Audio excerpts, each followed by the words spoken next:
안녕하세요. 여러분의 다리는 편안하신가요? 제가 오늘은 여러분 다리 건강 문제를 가지고 또 재미있는 내용 한번 꾸며보았습니다.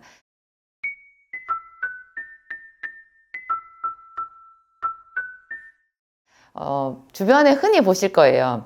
발바닥이 아픈 사람. 어떤 사람은 잘 때 발을 꼭 이불 바깥으로 내놓아야 되는 사람이 있어요. 이 추운 겨울에 잠을 잘 때도 발바닥에 불이 나서 이불을 덮지 못하는 사람이 있거든요. 그런가 하면 어떤 사람은 발이 항상 시려요. 너무너무 시려요. 발이 시린가 하면 이 종아리 옆에 정강이가 시린 사람들도 있고요. 무릎이 시린 사람도 있죠. 그리고 어떤 사람은 종아리가 터질 것 같다 그래요. 뭔가 하여튼 만져보면 단단하기도 할 수도 있는데 하여튼 종아리가 터질 것 같은 그런 느낌이 드는 사람들도 있고 하여튼 시리거나 아프거나 저리거나 또 어떤 사람은 자다가 왜 그 쥐가 나서 다리 경련이 일어나는 거잖아요. 그 경련은 거의 뭐 자던 사람 그냥 정신이 번쩍 들게 만들죠. 비명을 지르게 만들죠. 그 경련이 어쩌다가 뭐 날 수는 있지만 그렇죠. 임신한 사람들, 임산부들에게 그 다리 경련은 좀 일어나기 쉬운데요. 그렇지도 않은 상태에서 거의 일주일에 몇 번씩 자다가 다리에 경련이 난다, 쥐가 난다. 그러면 좀 문제가 심각해지죠.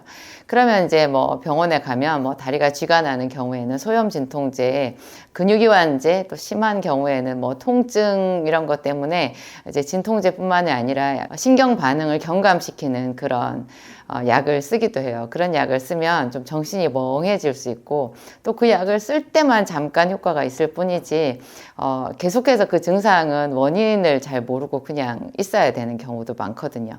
이 무릎 뒤에 이렇게 온폭 들어간 오금이라고 하는 데 있잖아요. 여기가 아픈 사람들도 있고 또 여러분들 주변에서 흔히 여러분 자신이 그러실 수도 있어요. 다리에 혈관이 이렇게 보이는 사람들 있잖아요. 그게 정상적으로 건강하게 보이는 혈관이 아니라 좀 보기 혐오스럽게 어떤 사람은 튀어나오잖아요. 이렇게 꾸불꾸불하게 튀어나오는 사람이 있고 튀어나오지는 않았지만 그물망처럼 이렇게 빨갛게 그물망처럼 모세혈관이 보이는 사람들도 있는데 그게 이제 나이 들면서 혈관이 약해지면서 생기는 증상이거든요.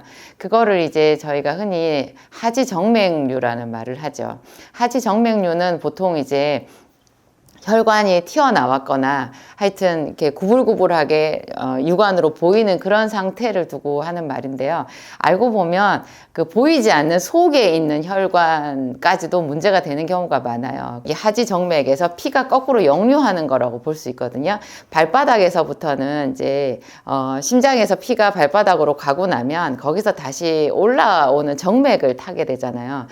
밑으로 내려가는 혈관은 동맥이고요. 올라오는 혈관은 정맥인데 이 정맥이 발바닥에서부터 심장까지 혈관이 그러니까 그 혈관을 타고 피가 올라가잖아요. 그 올라가는 힘 대단하다는 생각 들지 않으세요, 여러분? 그 정맥에서 피가 이제 올라가는데요. 이 올라가는 게 뭔지 하여튼 제대로 되지 않아서 이 피가 올라가지를 못하고 거꾸로 내려가게 되는 그거를 이제 하지정맥류라고 해요. 그걸 이제 우리가 증상으로 관찰을 하게 되면 혈관이 심한 경우에 혈관이 꾸불꾸불 튀어나오든지 그것은 그 피부 겉에 가까이 있는 정맥이 그렇게 튀어나오는 거고요. 저 속에 있는 정맥은 관찰되지가 않아요. 하지만 그 속에서 피가 제대로 올라가지를 못하니까 종아리가 터질 것 같은 그런 증상을 느낄 수 있고요. 그 부위에 따라서 다르게 이제 증상을 느끼시는 거죠. 하여튼 통증, 뭐 찌릿찌릿하게 아픈 것, 또 어떤 사람은 시리다고 그래요. 그 다리나 발등이나 이런 어떤 부분이 굉장히 시린 그것도 혈관 질환이거든요. 그 부분에 피가 제대로 통하지 않는 거예요. 여러분 피가 있어야 몸이 따뜻하다는 거 아시죠? 제가 그런 말씀 종종 자주 드리는데요. 큰 수술을 해서 출혈을 많이 일으키게 되면 굉장히 오한을 느껴요. 그래서 마취해서 깸과 동시에 엄청난 추위를 느끼거든요. 아니면 뭐 사고가 난 지점에 가면 부상자들 있잖아요. 있잖아요. 그 부상자들이 이렇게 정신이 아득아득해지는 그 지점에서도 그분들이 느끼는 것이 극심한 통증과 함께 추위거든요. 그러니까 피를 잃어버리면 출혈을 하면 추위를 느끼게 되는데요. 우리 몸의 어떤 부위에도요, 그 어떤 부위에 혈관이 막혀가지고 제대로 피가 돌지를 않으면 그 부분이 극심하게 이렇게 시리다는 느낌을 가질 수 있어요. 시림도 혈관 질환이고 통증도 혈관 질환이에요. 통증은 어떻게 보면 신경 반응이잖아요. 그런데 제가 사람들을 관찰을 해보니까 놀랄 정도로 신경 반응이 혈관이랑 밀접하게 관련되어 있어요. 거의 하나라고 보시면 돼요. 그래서 통증이 심한 사람, 그 사람 혈관을 봐야 되고요. 그 사람 피의 상태를 보면 돼요. 혈독이라고 하죠. 제가 그거를 혈독이라는 말을 쓰는데요. 이럴 때는 약간 우리 전통의학, 동양의학에서 말하는 그런 그 용어가요, 훨씬 더, 좀 사실에 근접하는 것 같아요.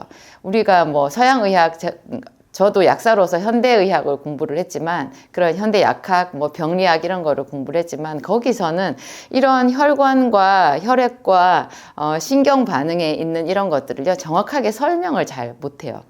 제가 환자들을 보고 느낀 것이 이 혈독이라는 개념이 아주 유용하더라고요.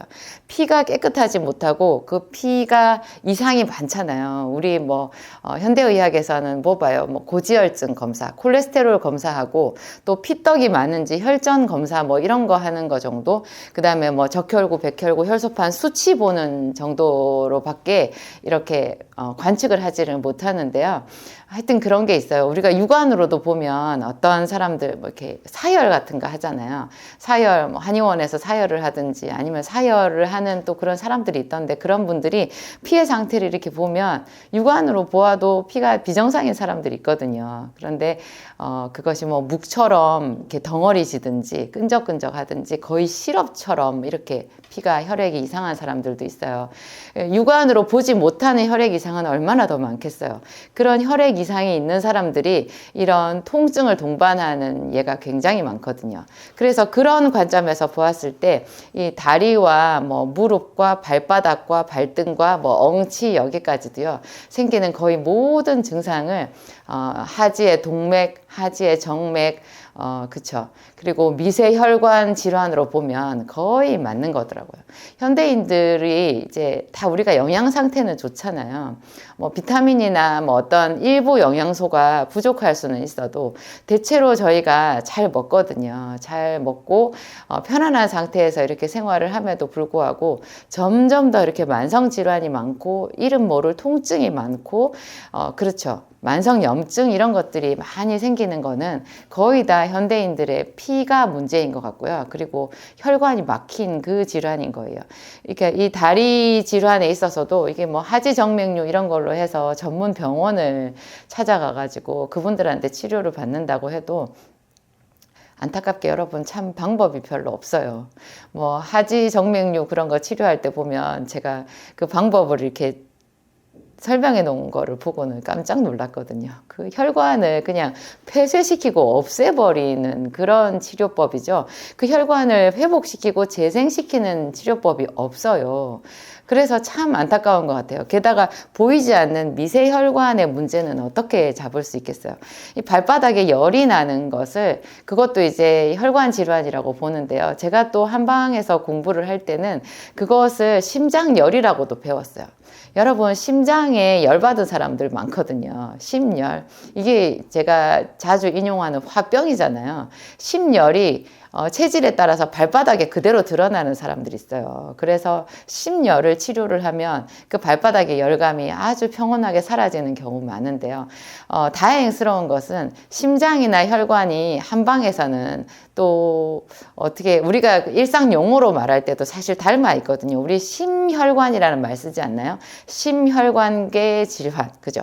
심장이 이상한 사람들은 반드시 혈관의 이상도 동반하게 되어 있고요. 혈관이 나쁜 사람이 심장이 좋을 수도 없는 건 것 같아요. 왜냐하면 연결되어 있으니까.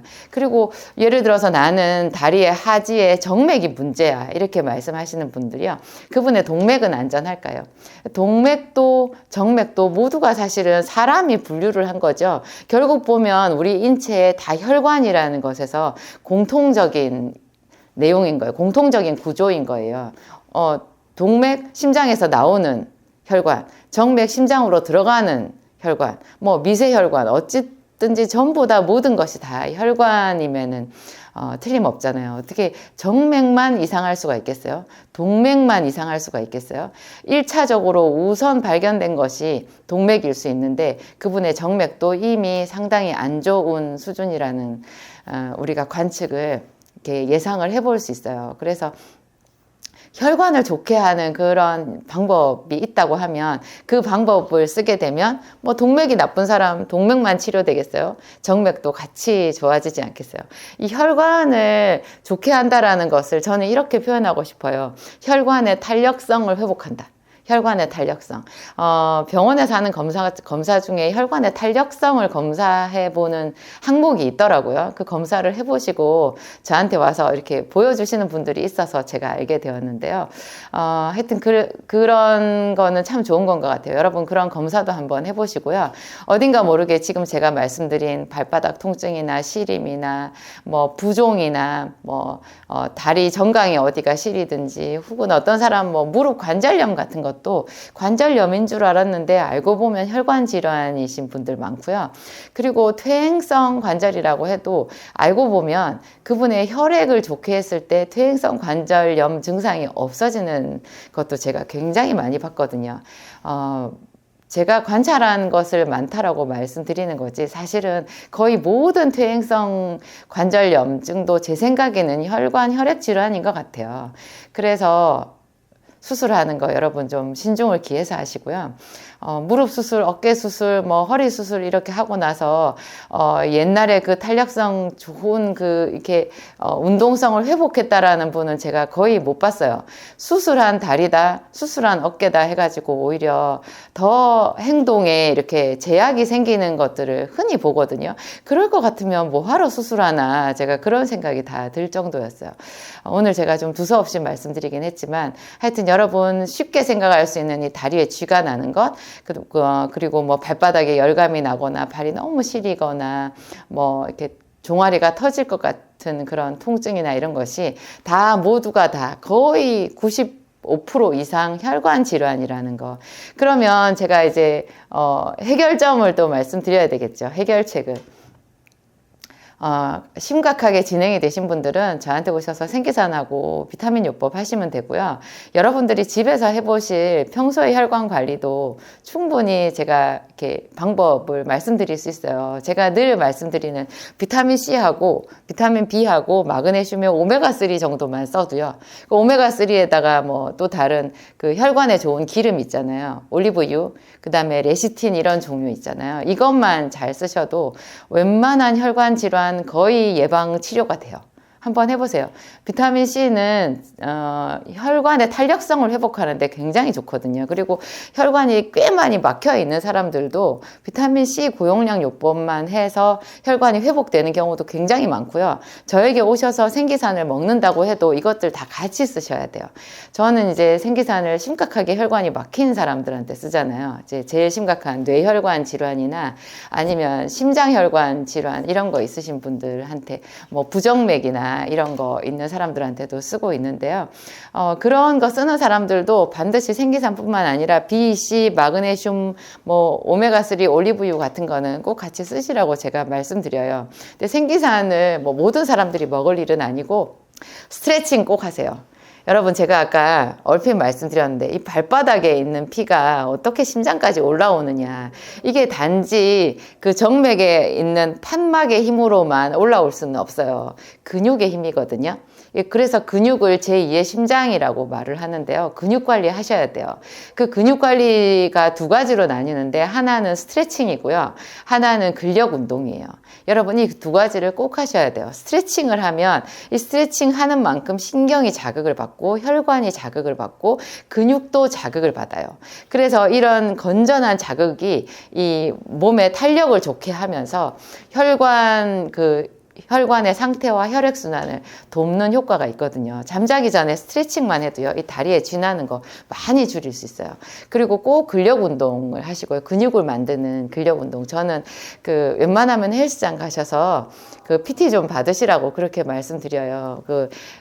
헬스장 가면 부위별로 운동할 수 있는 그런 기계들 몇 개 있잖아요. 그 몇 개만 이렇게 하시면 종아리 근육, 허벅지 근육, 엉덩이 근육, 이런 하체 근육을 만드는데 상당히 도움이 될 수 있고, 그런 기계를 이용하면 관절에 손상이 없이 그냥 근육만 딱 키울 수 있는 그런 방법이 있더라고요. 일주일에 한 두세 번 정도만 헬스장에 가서 한 20, 30분 정도만 운동을 하셔도 이 심장의 부담을 훨씬 줄이는 그런 혈관의 상태를 만드실 수가 있어요.